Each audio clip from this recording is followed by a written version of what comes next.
Bismillahirrahmanirrahim. Alhamdulillah, salatu wassalamu ala Rasulillah. Nabiyyina Muhammad wa ala alihi wa sahbihi wa man walah, amma ba'd. Sambungnya kita dalam bab salat an-nawafil, dalam bab semaya sunnah. Jadi perbincangan kita lepas, kita sudah bicara mengenai semaya al-khusuf ataupun dipanggil khusuf, semaya gerhana matahari dan juga bulan. Sebelum daripada itu, kita telah bicara mengenai semaya sunat tarawih. Jadi kita ayat sunat tarawih ni, ulama berbeza pendapat. Ada yang kata 8 rakaat, ada yang kata 20. Jadi Masjid Haram sendiri buat sampai 30 lebih, 36. Jadi pada hari 2 ni, tubik dalam khabar, kerajaan negeri Selangor buat tubik arahan rasmi, semaya tarawih mesti 20 rakaat. Tak boleh kurang, tak boleh lebih. Tak boleh kurang. Kena tepat 20. Tidak benar tazkirah. Bagi tazkirah tak boleh. Sebab boleh puasa ni Nabi suruh kurang bercakap. Suruh ngaji Quran banyak. Jadi tak boleh nak banyak ceramah-ceramah, tak boleh. Itulah dunia akhir zaman. Balas dalam lepak. Bertegas dalam lepak semaya sunat. Tapi kita tidak bertegas dalam bab benda-benda yang betul-betul tu yang haram. Allah Ta'ala haramkan riba. Allah Ta'ala haramkan judi. Allah Ta'ala haramkan arak. Mana ketegasan kita? Tapi kita sanggup bertegas dalam masalah semaya tarawih 20 ke 8, mesti 20. Kalau orang nak cakap atas masjid, lepas tazkirah, bila-bila tunggu makan cendol, tak benar, tak boleh. Alasannya Nabi SAW suruh kurang bercakap bulan Ramadan. Kalau Nabi suruh cakap tu, cakap kosir. Kalau kecek buat agama ni, cakap dengan Allah SWT. Nabi kata, Bada al-Islam ghariban, wa saya'udu ghariban kama bada. Islam ni mula di awal dulu, gharib. Ada ramai pengikut. Dan di akhirnya dia akan kembali menjadi gharib, terasing, dagang semula sebagaimana di awalnya. Sambungnya kita pada malam ini iaitulah tentang salat istisqa. Semaya minta hujan. Dan setengah daripada sembahyang semaya sunat ni iaitulah minta hujan apabila berhajat. Berhajat kita kepadanya, kepada hujan. Bila manusia ni berhajat kepada hujan, maka kita kena minta hujan.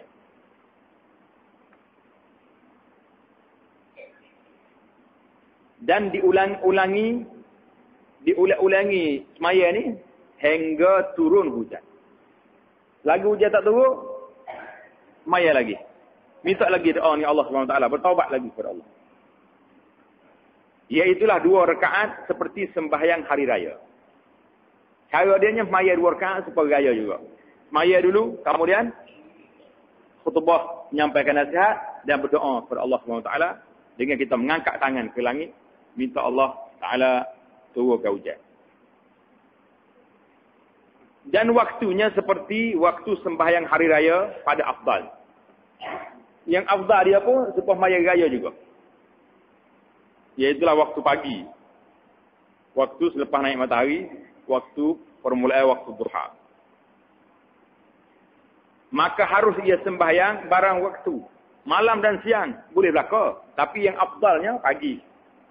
Karena sabit riwayat Nabi kita sallallahu alaihi wasallam keluar pagi. Dalam masalah semaya istisqa ni, dalam semaya istisqa ni ada beberapa peristiwa yang berlaku di zaman Rasulullah sallallahu alaihi wasallam. Ada kalanya Nabi kita sallallahu alaihi wasallam minta ujian di atas mimbar tengah semaya jemaah. Tengah semaya jemaah orang mari. Mari ya Rasulullah, halakatil amwal. Usuk habis dah, binasa habis dah. Segala tanaman kita penuh bunuh. Kambing-kambing kering habis, tak ada makanan. Kering, tak ada upuk, hujan tak turun. Nabi tengah khutbah. Orang Badui mari ngadu ha Rasulullah sallallahu alaihi wasallam, Nabi kita angkat tangan berdoa. Angkat tangan berdoa. Sudah berdoa tu, kata sahabat Nabi, tak ada turun masjid lagi. Tak ada keluar daripada masjid, hujan turun tu. Itulah doa Rasulullah sallallahu alaihi wasallam sangat mustajab. Angkat tangan berdoa ke langit, turun hujan. Allah mari jemaah tadi, tak ada nampak kau satu. Tak kata awal mendung kau apa tak ada. Serah molek-molek. Nabi kita angkat tangan berdoa.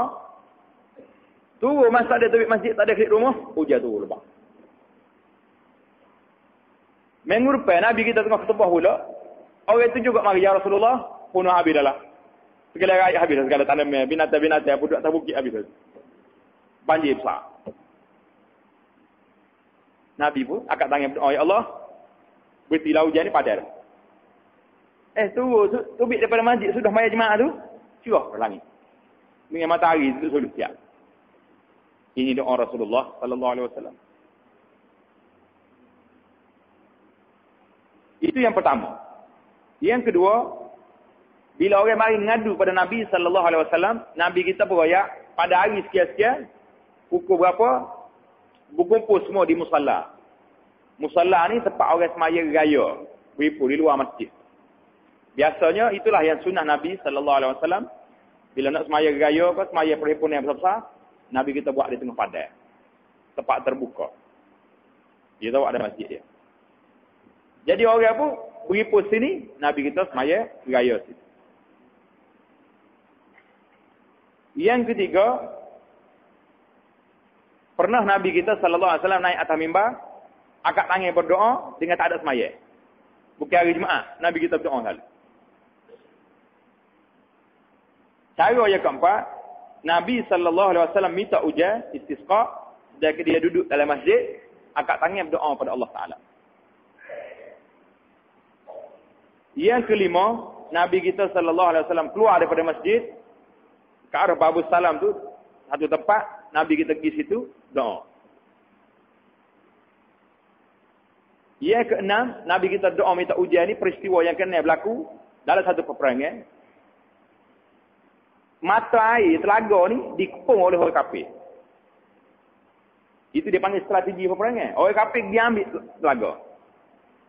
Pasal itulah waktu perang Uhud, Nabi kita berhenti tempat lain. Sahabat-sahabat mari tanya, ya Rasulullah, Rasulullah berhenti sini wahyu ke? Kau ini satu strategi peperangan. Kalau Nabi kata wahyu, senyaplah kita tak payah nak bahas lah. Sebab wahyu pada Allah. Tuhan tahu apa dia nak buat. Nabi kata tak, aku berhenti sini rasa nak berhenti. Mengikut strategi aku sini molek. Kata sahabat, boleh bercadang ya? Nabi kata boleh. Cadangnya saya kita pergi depan sikit lagi, biar telaga tu masuk dalam kawasan kita. Di bawah kawasan kita, mana orang kafir mari pada Mekah, tak ada air. Kita ada air. Nabi kata betul pandanganmu, di depan. Jadi ada satu peperangan, Nabi kita tak ada kawal air, nya kawal orang kafir dulu. Maka Nabi kita sallallahu alaihi wasallam pada peperangan tersebut, istisqa, minta hujan. Allah Ta'ala waktu hujan, tak ada hujan, habis masalah. Jadi orang kafir boleh ada air, kita pun ada air.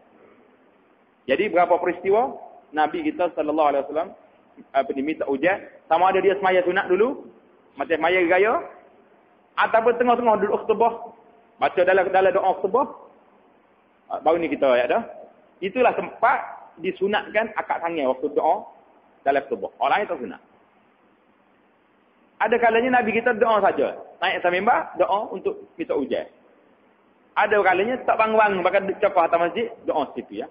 Dan adanya peristiwa, Nabi kita berdoa di tengah tempat peperangan, kerana airnya kawal dia orang kafir, orang Islam tak ada air. Ini peristiwa-peristiwa yang berlaku tentang Rasulullah sallallahu alaihi wasallam, tapi kita sininya tak ada berapa. Kalau kita sininya, tak minta ujian, pakai terus macam. Minta ujian, minta juga. Minta tak si ujian pula. Pasal nak pewuh lah, nak ceramah lah, nak fikir lah, macam-macam cerita tak. Tengah orang ni, kalau rusak dari segi akhlak dia, ditanya tu apa, hamba nak pewuh hari sekian-sekian, lagu mana agak ni? Boleh ke tak boleh? Kalau tu apa kata tak boleh, takut ujian lebat hari ni tak boleh. Tukar hari lain, saya kata apa, benda tu benda gaib. Ini semua terlibat dengan akidah. Jangan kita percaya benda-benda yang kita tak tahu.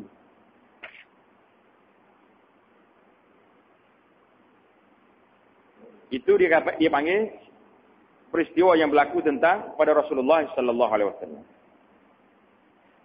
Dan lafaz niatnya usalli sunnatal istisqa raka'ataini lillahi ta'ala Allahu akbar.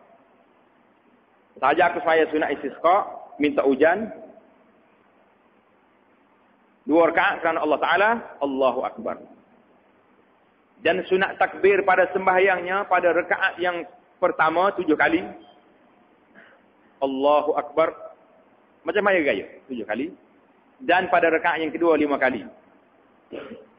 Dan baca antara 2 takbirnya seperti dibaca pada takbir antara hari raya. Iaitulah sunat dibaca istighfar pada awal khutbah yang pertama 9 kali. Istighfar, minta ampun dengan Allah. Dan pada khutbah yang keduanya 7 kali berturut-turut. Dan lafaz istighfarnya apa dia? Yang afdalnya Astaghfirullahal azim alladzi la ilaha illa huwal hayyul qayyum wa atubu ilaih. Berarti molek. Berarti molek dalam bacaan istighfar. Astaghfirullahal azim alladzi la ilaha illa hu. Nak baca apa tu? Al hayyu ka al hayya. Apa mana betul waris? Dalam kitab kita ni dia berbaris atas ke bawah? Baris depan. Huwal hayyu al qayyum wa atubu ilaih. Ada dalam kitab lain la astaghfirullahal azim alladzi la ilaha illa huwa al hayyul qayyum wa atubu ilaih. Mana betul? Baris depan ke baris atas? Kalau salah kita kena beki. Betul nak tanya mana betul ni? Boleh jawab? Jawab dia dua-dua bacaan itu betul belakang. Sama ada kita baca astaghfirullahal azim alladzi la ilaha illa huwal hayyul qayyum wa atubu ilaih. Betul. Astaghfirullahal azim alladzi la ilaha illa huwa al hayyul qayyum wa atubu ilaih. Tanda hati kita. Dua bacaan ini betul belakang. Cumanya nak tahu sikit bagaimana. Bacaan dengan baris atas al-hayya al-qayyumah tu dia jadi apa? Dia baca dengan nasab. Dengan baris atas dia ni sifat bagi lafaz Allah. Allah astaghfirullah ha. Tidak ha tu baris atas kan? Aku minta ampun akan Allah. Allazi al-azima. Jadi sesuai dengan dia al-hayya al-qayyumah juga. Mari al-azim astaghfirullah al-azima al-hayya al-qayyum itu jadi sifat kepada Allah. Allah yang azim, yang maha agung. Gapo dia maha agung tu? Al-hayya yang hidup, al-qayyum yang qayyum Tuhan. Itu makna dia. Kalau kita baca baris depan astaghfirullah al-azim al-azimat tak ditukar tu. Baris molek. Astaghfirullahal azim alladzi la ilaha illa huwa al hayyu al qayyum. Macam dalam kitab kita. Wa atubu ilaih. Laguan hal tu. Ini dia kata baca dengan raf ini dia ni jadi badal ataupun bayan bagi kalimah huwa. Huwa tu siapa? Huwa tu Allah al hayyu al qayyum. Allah yang hidup, yang qayyum. Itu makna dia panggil badal ataupun bayan kepada kalimah huwa. Tanda itu. Baris atas nasab jadi sifat kepada lafaz Allah al-azim. Allah sifat. Baris atas. Kalau baris depan dia panggil jadi badal ataupun bayan kepada huwa. Huwa al-hayyu. Huwa al-qayyum. Jadi kena tanda molek ilmu ni sangat penting kerana ramai orang tanya nak baca mana ni pada lebat istighfar al-hayya ke al-hayyu. Ada ustaz ni betul lebat ni baca hayya. Ada ustaz tu baca al-hayyu. Mana betul? Jawabnya betul dua-dua, tapi ulama kata wal awwal wal aktsar wal ashhar. Baca baris atas tu lebih masyhur dan ramai dibaca oleh banyak ulama-ulama lughah. Jadi ulama lughahnya yang masyhurnya di kalangan ulama Astaghfirullahal azima allazi la ilaha illa huwa al-hayya al-qayyum. Baca bagi atas. Hal ni yang masyhur. Tapi kalau orang baca al-hayyu al-qayyum, betul dia jadi badal kepada huwa, tak salah. Dari segi nahwunya dua-dua betul, tapi yang masyhurnya bagi atas. Wadah? Lafaz niatnya, lafaz yang afdalnya kita baca istighfar ni lah. Astaghfirullahal azim allazi la ilaha illa huwal hayyal qayyum wa atubu ilaih. Itu dia panggil sifat. Astaghfirullahal azim allazi la ilaha illa huwal hayyul qayyum wa atubu ilaih. Itu dipanggil badal. Jadi itulah cerita semaya istisqa yang Nabi kita sallallahu alaihi wasallam.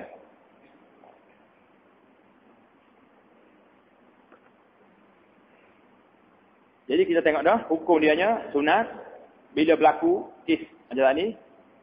Semaya istisqa ni juga tak ada azan, tak ada qamat. Jangan duduk bel. Lama semaya istisqa bel. Tak ada azan, tak ada qamat. Jadi cara dia semaya seperti semaya hari raya. Semaya istisqa ni hak comelnya di musalla. Musalla tempat beripu tengah padat, tapi kalau tak ada tempat, masjid lah tempat yang paling luas, maka semaya di masjid tak ada kesalahan. Jadi lepas pada sudah semaya, sudah seimam doa, kita disunatkan tukar balik pakaian kita. Mana sudah kita berdoa ni, istighfar, sudah berdoa pada Allah minta hujan, kita sebelum kita balik tu tukar. Ambil serban kita ni tukar kepala lah ke bawah. Mana kalau piyah kita tu ni, pusing pakai piyah. Kalau orang pakai baju ni, balik baju. Keluar. Jadi pasal apa tukar gini? Nak suruh nampak kita tu dalam keadaan hina, memerlukan pada Allah SWT, beginilah keadaan kehinaan kita. Pasal itulah dalam hadis Nabi, dia riwayat Nabi kita sallallahu alaihi wasallam keluar istisqa dalam keadaan apa? Khashi'an, mutabazzilan, mutakhashi'an, mutadarrian. Nabi kita keluar, Nabi istisqa ni dalam keadaan berjalan tunduk. Mana nampak dia tu berhajatnya kepada Allah Subhanahu Wa Taala. Pasal itulah akad doa terus selalu hujan. Nabi kata sallallahu alaihi wasallam, hujan ni disekat daripada turun dengan sebab maksiat pada Allah Subhanahu Wa Taala. Bila maksiat ada, Tuhan hujan tak turun. Di antara sebab tak turun hujan kuat, itulah apabila masyarakat negara ini tidak keluar zakat. Bila orang ada kaya tak keluar zakat, hujan muni'al qatar. Allah Taala tegur hujan tu. Dia mau kata negara kita ni tak payah zakat pun hujan kuat juga ni, apa lagu mana pula? Hujan kuat tu, tapi manfaat daripada hujan tak ada. Sungai tak menerima manfaat daripada hujan. Kau cemar sungai ada. Sungai nyepak kat curah air kilat, tak nak mandi. Dan air ni tidak memberi manfaat. Hujan kuat, dalam rumah tak ada air. Manfaat kalau gitu. Bila hujan tidak memberi, orang duduk di negara yang berkat, di tempat yang berkat, waktu hujan sikit, kita nampak tumbuh-tumbuhan hijau, subur malam. Tanaman-tanaman naik sehingga begitu baik, banyak buah. Jadi, sebab-sebab yang berlaku, kita jangan tengok hujan turun ya. Tengok kesan daripada hujan tu. Apa dia jadi? Kalau hujan, tiada hari pun tapi makanannya, buah-buahannya, lah ni alhamdulillah buah banyak. Kadang-kadang buah tak jadi, makannya kau mahal. Ini semua ni panggil tidak mendapat keberkatan daripada hujan. Itulah jarah semaya istisqa. Dan sunat dibaca. Tentang kalau guruh dan kilat, bila kita dengar guruh berlaku di langit, bunyi itu, kita kena kata apa? Subhanaman yusabbihur ra'du bihamdihi wal malaikatu min khifatihi.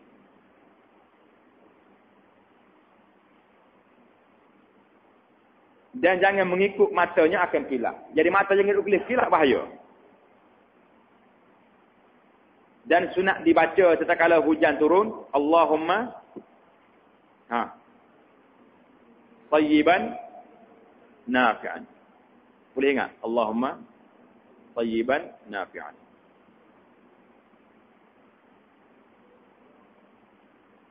Dan apabila kebanyakan hujan yang beri mudarat dengan dia, bila hujan ni turun, memberi mudarat pada. Banyak dah hujan turun ni, kita baca doa mana? Allahumma hawalaina wa la alaina. Allahumma hawalaina la alaina. Allahumma 'alal akam wadh-dhirab wa butunil awdiyah wa manabitis syajar. Jadi hadis cerita ni cerita orang Badui tadi ni. Jadi minggu pertama dia mari minta royak ngadu ke Nabi, hujan tak turun ni, kering kotak tanah. Binatang kering, aku tak ada makan ni. Jadi minggu yang kedua mari royak pula, ya Rasulullah, halakatil amwal, gelerai habis dah segala benda. Jadi Nabi kita baca Allahumma hawalaina wal alaina, Allahumma 'alal akam. Jadi di antaranya kita baca minta Allah Taala waktu ayat apa ni, ujian ni turun di atas bukit-bukit bukau, turun di atas tempat-tempat lembah, suruh jangan turun di atas kapur kita. Maknanya hawalaina, jangan kena atas kita, bala pun gelerai kita.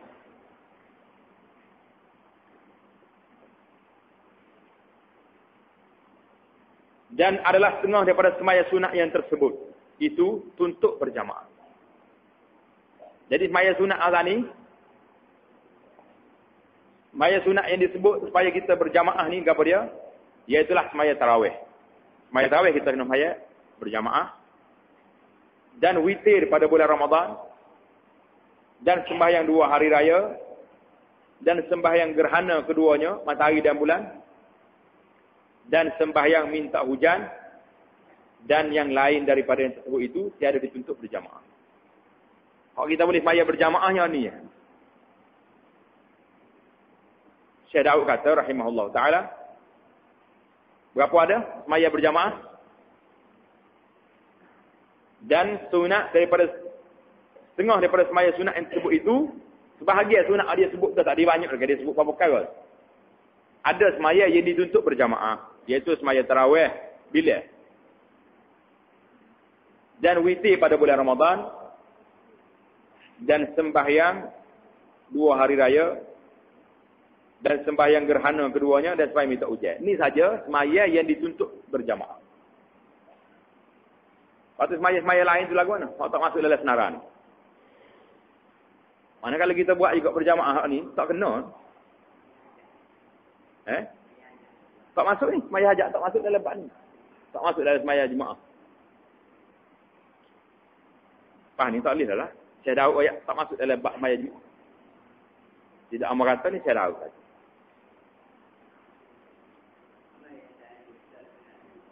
Tahajud ada? Semaya tahajud bulan Ramadan, luar Ramadan.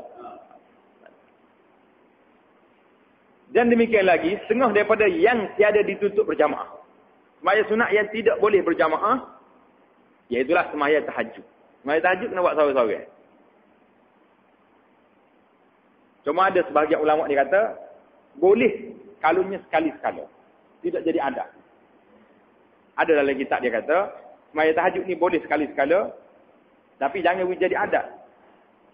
Kalau adat seumur setiap minggu sembahyang tahajud, tu tak jadi. Sudah jadi adat dia. Maknanya orang panggil sekali-sekala, orang nak semangat naik. Tapi asasnya, sembahyang tahajud ni tak ada sembahyang berjamaah. Tak boleh kalau sekali kira. Saya tahu ayat tak boleh. Dah hadis baru ni, kita sebut hadis tu dhaif, tapi dhaif pun Nabi tak sebut sembahyang jemaah. Dia royak siapa dia ada hajat, doa dengan doa. Sembahyang doa. Tidak sembahyang berjamaah. Iaitu sembahyang tahajud ni, iaitu sembahyang malam kemudian daripada tidur. Sembahyang malam kemudian daripada tidur. Itu nama dia tahajud. Jadi orang bila dia takrif tahajud ni, maknanya sembahyang malam kemudian daripada tidur. Kalau orang tak tidur, tak ada tahajud dia. Kalau kawan. Berapa ramai kita tengok dalam sejarah-sejarah, ulama-ulama dia boleh semaya subuh dengan air semaya isyak. Dia tak tidur. Dia duduk semaya malam tu. Duduk baca ilmu dia. Jadi apakah kita nak kata orang ni tak boleh semaya tahajud? Jawab dia yang pada asasnya semaya tahajud ni, orang buat selepas daripada tidur. Tatajafa junubuhum anil madaji'i. Rangkaplah apa ni lambung tubuh mereka ni daripada tempat tidur. khaufan wa tama'an, kerana takut dan tamak pada rahmat Allah. Kita baca dalam surah kita kan, surah Jadah pagi-pagi Jumaat tu. Jadi ulama kata kalau orang ni memang tak tidur, dia beramal semalam tu, jadi tahajudlah dia. Jadi jangan dia kata tak boleh tahajud, apa tak boleh sembahyang. Jangan ada sepik lah benda rahmat Tuhan luah. Ramai ulama-ulama dulu yang tak memang tak tidur. Tidak ulama pun ramai kita lah ni. Kalau kita duduk di tanah haram, tak sempat nak tidur. Kita habis semaya tarawih dalam pukul 10.30. Sudah semaya tarawih. Kemudian keluar daripada masjid, duduk jalan pergi mari-mari, atau duduk baca sana sini, atau dengar orang ngajar. Pukul 1, dia semaya mula, semaya tahajud. 7 rakaat pula. 10 rakaat. Tak ada nak semaya, tak ada nak tidur.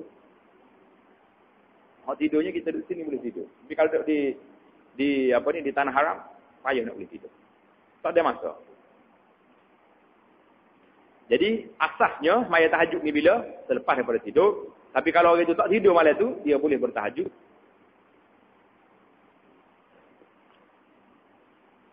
Sekurang-kurangnya 2 rakaat. Atau 4 rakaat, atau 6 rakaat, atau 8 rakaat yang afdal dia. 2 rakaat yang afdalnya 2 rakaat dengan niat tahajud. 2 rakaat kita kena sembahyang. Dia lafaz niatnya usalli sunnat tahajud rak'ataini lillahi ta'ala Allahu akbar. Niat dalam hati kita tu. Saja aku sembahyang sunat tahajud 2 rakaat kerana Allah Ta'ala Allahu akbar. Dan demikian lagi apa? Sembahyang sunat yang tidak boleh berjamaah, iaitulah sunat mutlak.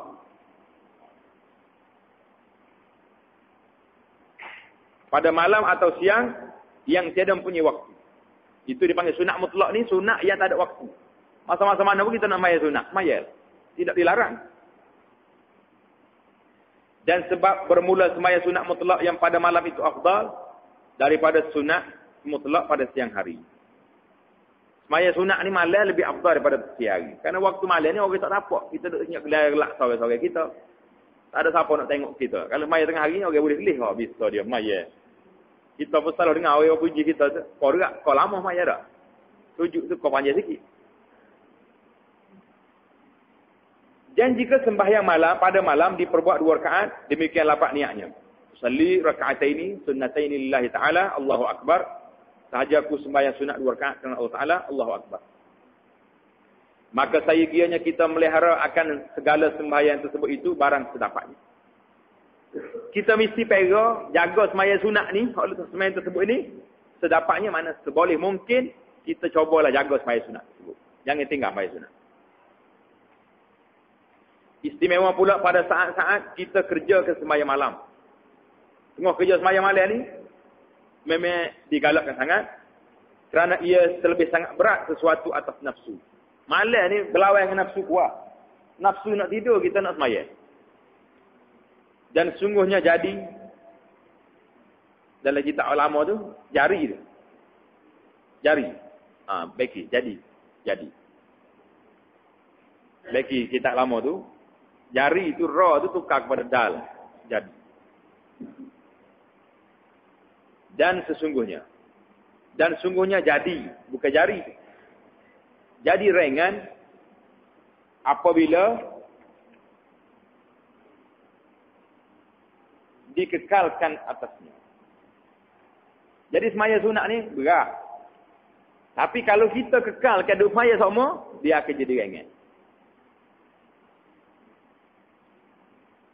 Dan sabar atas kepayahannya, dan dengan melawan akan hawa nafsunya pada permulaannya. Permulaan sembahyang nak ibadat ni memang payah, memang berat. Kita akan rasa berat ya. Kemudian daripada demikian itu jadi dibukakan dia pintu berjinak-jinak ia dengan Allah Azza wa Jalla. Mula-mula berat, tapi dah lama kita biasa, kita akan rasa manis beribadat dan sayang kalau tak sembahyang. Serah rugi. Dan manis. Dalam kitab kita tu, dia tulis manusia. Buaya. Manis. Dan manis munajat. Dan lazat ia bersunyi, bukan bersuci. Salah. Ca jadi nya. Dan manis munajat. Dan lazat ia bersunyi, bukan bersuci, bersunyi dengan Tuhannya. Mana kita duduk maya ni, kita duduk dengan Tuhan, duduk kecil Allah Subhanahu Wa Taala. Dan pada ketika demikian itu, tiada kenyang seorang daripada berdiri malam. Orang yang abid, orang yang sudah kenal Allah, dia tak akan rasa kenyang berdiri malam, nak tambah semua, nak maya tu. Istimewa pula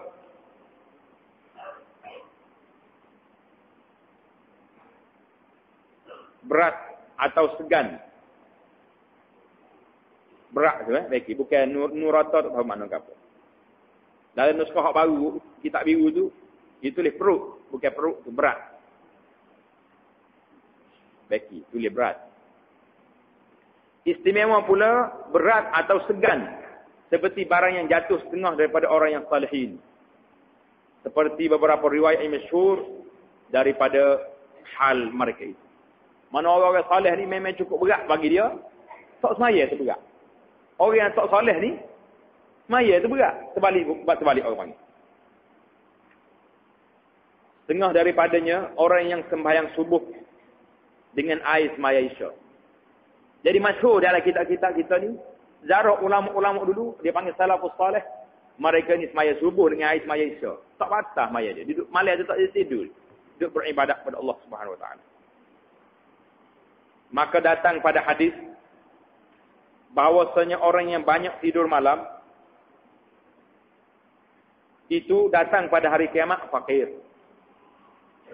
Dalam kitab ni, cerita ni disebut oleh Imam Al-Ghazali, disebut dalam kitab Ihya Ulumuddin. Tapi dalam kitab kita ni sebut hadis. Kalau kita duduk tulisnya, jumpa dalam Ihya dulu. Jadi kalau jumpa hadis, kita bagi tahu nanti insyaAllah. Dalam kitab Ihya dia kata, Ajma'a ra'yu sab'ina siddiqan. 70 orang siddiqin, orang yang benar, orang yang kenal Allah Ta'ala telah ijma'. Mengatakan kepada dia. Orang yang banyak, bahawasanya orang yang banyak tidur malam itu datang pada hari kiamat fakir. Orang yang banyak tidur ni, hari kiamat dia sesak, miskin. Miskin ke apa? Miskin amal dia tak ada amal. Orang lain duduk beramal, kita duduk tidur kerong-kerong. Rugi.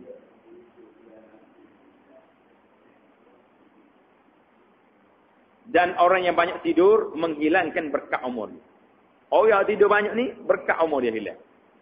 Kalau kita tidur 10 jam sehari, tubuh kita perlu kepada tidur 4 jam atau 5 jam sehari. 5 jam lagi tu, hilang lah.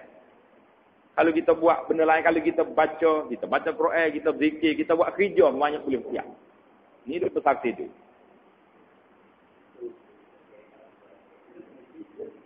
Dan sia-sia waktunya yang ada mudanya. Mana kita telah mensia-siakan waktu kita dengan dalam keadaan kita muda dia. Jadi Imam Ghazali dalam kitab Ihya, dia sambung lagi, dia kata 70 orang siddiqi ijma' mengatakan banyak tidur tu sebab banyak minum. Orang banyak minum air ni dia akan tidur kuat. Pasal kenyang perut.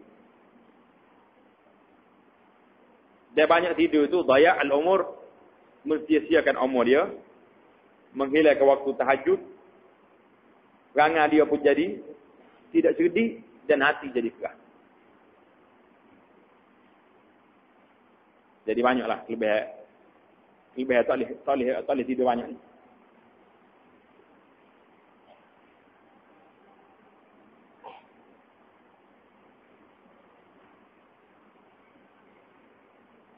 Setengah daripadanya orang yang sembahyang subuh dengan air sembahyang isya, mereka itulah orang yang dapat petunjuk daripada Allah, maka dengan petunjuk mereka itu kita ikut.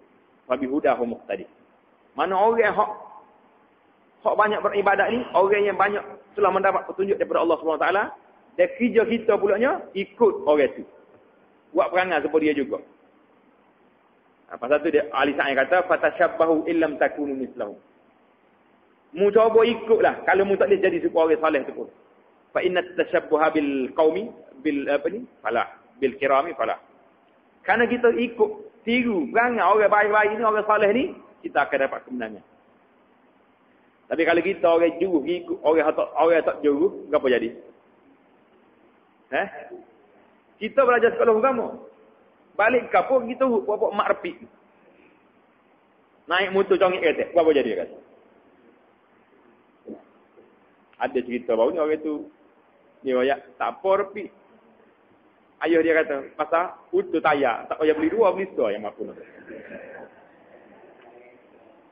Bawa nak jawab boleh berlaku awal dalam dunia ni. Masuk dalam kubur baru tak boleh jawab, hanya koci pun duduk habis dia melekat. Tak jawab, tu yang koci mulut. Jadi kita orang baik ni jangan gitu, orang tak juru. Biar orang kapur tu turut kita.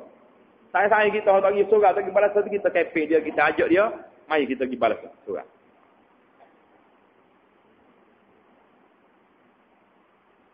Dan jika lemah daripada banyak, maka dikerjakan sedikit barang yang kuasa. Kalau kita lemah tak boleh buat banyak, kita kena buat ibadat sikit. Beribadat.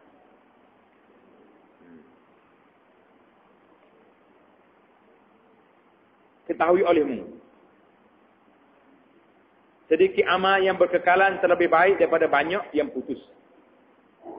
Amal yang sikit tapi berkekalan. Kita semayanya duha setiap hari mesti 2 rakaat. Tapi buat sama, setiap hari tak ingat. Lebih baik daripada kita semaya 8 rakaat, lepas tu boleh repair pula baru jumpa. Tak. Dia berkekalan tapi sikit. Sikit tapi berkekalan.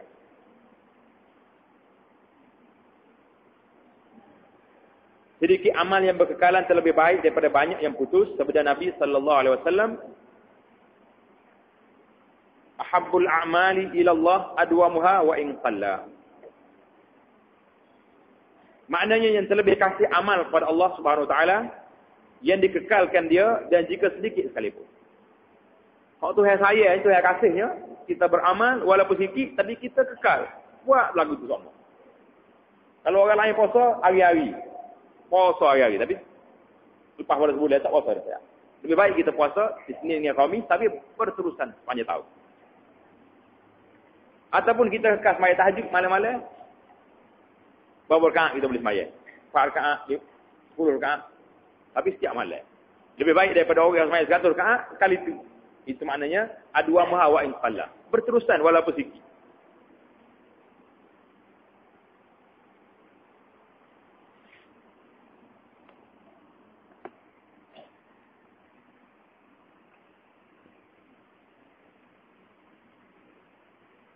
Dan sunat mengqadakan sembahyang sunat yang tersebut itu apabila luput. Jadi sembahyang-sembahyang ni kalau kita tinggal, ada sembahyang yang kita boleh qada.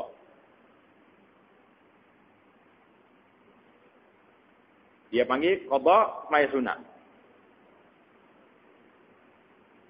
Kita ni masalah qada tak qada pun.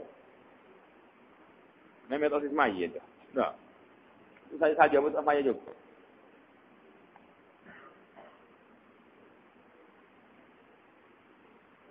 Jadi kata ulama, sunat ratibah. Sunat rawatib. Qabliyah ba'diyah ni, semaya kita ni. Kita boleh qada dia sebagaimana qada semaya fardu kalau kita meninggal. Umpamanya kita mari belum zuhur. Siapa-siapa lewat masuk masjid, orang dah semaya dah. Qada. Jadi kita boleh qada. Lepas maya zuhur tu tambah lagi. Orang ni orang belum zuhur, orang lepas ni lepas zuhur. Rasulullah sallallahu alaihi wasallam lagi telah qada semaya sunat fajar. Nabi kita semaya sunat fajar, dia tak ada tadi dia qada. Dan pernah Nabi kita semaya qada sunat zuhur. Jadi Nabi sallallahu alaihi wasallam dalam hadis yang jelas mengatakan Nabi kita sallallahu alaihi wasallam pernah qada semaya sunat yang dia tinggal. Allahumma ij'alna minal muhafizin والمقيمين الصلاة المخلصين لوجهك الكريم يا رب العالمين. Jadi doa dia sedap, dia kata Allah maj'alna, ya Allah jadikanlah kami minal muhafizin, setengah daripada orang yang menjaga semaya. Wal muqimin as-salah, dan mendirikan salat. Semaya jaganya, jaga dari sudut waktunya. Syarat-syarat dan rukunnya. Al-muqimin, mana orang yang benar-benar melaksanakan semaya dengan khusyuknya, dengan ikhlas kepada Allah SWT. Al-mukhlisina, orang yang ikhlas, liwajhikal karim, hanya untuk pada engkau, wajah engkau yang maha mulia, ya Rabbal Alamin, wahai Tuhan seluruh sekalian alam. Jadi dengan sampai kita di sini, ini bermakna kita telah tamat kitab Musalli yang membincangkan tentang bab semaya.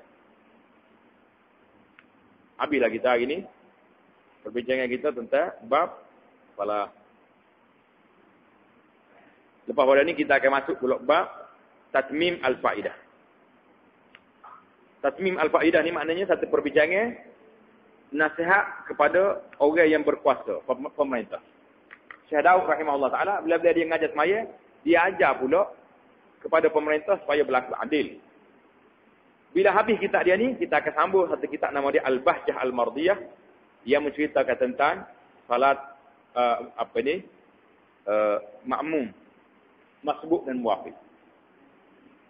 Jadi itulah, dengan itu tamatlah kita menyetul musalli dalam bab as-salah. Kita akan sambung pada ni dalam bab tatmim al-faidah insya-Allah taala.